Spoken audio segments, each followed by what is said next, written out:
Telecom company Vodafone idea के शेयरों में 12 जून को दिन में 6.4% तक की बढ़त दिखी। बीएसई पर शेयर 15.09 रुपए के हाई तक गया। बाद में 5% बढ़त के साथ 14.90 रुपए पर सेटल हुआ। तेजी की वजह आदित्य बिरला ग्रुप के चेयरमैन कुमार मंगलम बिरला का एक बयान और 4,730 करोड़ की फंडिंग प्लान है। उन्होंने शेयर होल्डर्स को भरोसा दिलाया है कि वोडाफोन आइडिया अपने इतिहास के सबसे मुश्किल दौर में से एक से बाहर निकल चुकी है। बिरला ने ये कहा कि ऑपरेशंस, कस्टमर सर्विसेज और नेटवर्क विस्तार जैसे सभी क्षेत्रों में कंपनी अपने लक्ष्यों पर फोकस कर रही है। इसके लिए अनुशासित तरीके से काम किया जा रहा है। गुरुवार को असाधारण आम बैठक में वोडाफोन आइडिया के शेयर होल्डर्स ने कंपनी में आदित्य बिरला ग्रुप की ओर से 4,730 करोड़ के निवेश को मंजूरी दे दी है। ये निवेश वारंट के प्रेफरेंशियल अलॉटमेंट के जरिए किया जाएगा। इसके साथ ही कंपनी में आदित्य बिरला ग्रुप की हिस्सेदारी 9.6% से बढ़कर लगभग 13% हो जाएगी।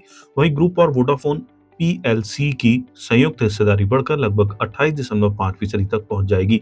फिलहाल वोडाफोन आइडिया में सरकार की हिस्सेदारी 49% है। वारंट्स के पूरी तरह कन्वर्ट होने के बाद ये घटकर करीब 47% रह जाएगी। प्रेफरेंशियल अलॉटमेंट के तहत Vodafone idea Aditya Birla group की ही एक और एंटिटी सूर्यजा इन्वेस्टमेंट्स पीटीआई लिमिटेड को 430 करोड़ से ज्यादा वारंट जारी करेगी। इन्हें 11 रुपए प्रति वारंट की कीमत पर जारी किया जाएगा। इन वारंट्स के जरिए प्रमोटर अगले 18 महीनों में वोडाफोन आइडिया में 4,730 करोड़ रुपए का निवेश करेंगे। ईजीएम में बिरला ने कहा कि ये ट्रांजैक्शन कंपनी के लंबे समय के भविष्य और सभी शेयर होल्डर्स के हितों के साथ लगातार तालमेल बनाए रखने में आदित्य बिरला ग्रुप के भरोसे को फिर से पक्का करता है। जुटाई गई रकम का एक बड़ा हिस्सा नेटवर्क और इंफ्रास्ट्रक्चर पर खर्च होगा। करीब 1,730 करोड़ रुपए पूंजीगत खर्च के लिए रखे गए हैं। वहीं बाकी 3,000 करोड़ रुपए कर्ज कम करने में लगाए जाएंगे। बिरला ग्रुप के मुताबिक अब पूरा ध्यान एग्जीक्यूशन पर है। ऑपरेशंस, कस्टमर सर्विसेज और नेटवर्क विस्तार के मामले में कंपनी अनुशासन और मकसद के साथ अपनी प्राथमिकताओं पर काम कर रही है। नेटवर्क इंफ्रास्ट्रक्चर और रोल आउट में लगातार किए गए निवेश के फायदे अब साफ तौर पर दिखने लगे हैं। ये बेहतर ऑपरेशनल परफॉर्मेंस और बेहतर कस्टमर एक्सपीरियंस के रूप में सामने आ रहे हैं। शेयर में तेजी से वोडाफोन आइडिया का मार्केट कैप बढ़कर 1.61 लाख करोड़ रुपए से ज्यादा हो गया है। शेयर बीएसई 200 इंडेक्स का हिस्सा है। 3 महीनों में शेयर की कीमत 55% और एक साल में 120% बढ़ चुकी है। एक महीने में ये 25% की तेजी देख चुका है। वोडाफोन आइडिया को कवर करने वाले 21 एनालिस्टों में से 3 ने बाय रेटिंग दी है, 8 की राय होल्ड की है, जबकि 10 अब भी स्टॉक पर सेल रेटिंग बनाए हुए हैं। हाल ही में बॉम्बे हाईकोर्ट ने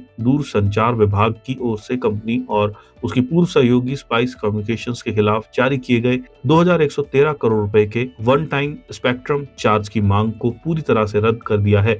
हाई कोर्ट ने इस विवाद के सिलसिले में दूरसंचार विभाग के पास जमा कराई गई बैंक गारंटियों को भी तुरंत वापस करने का आदेश दिया है।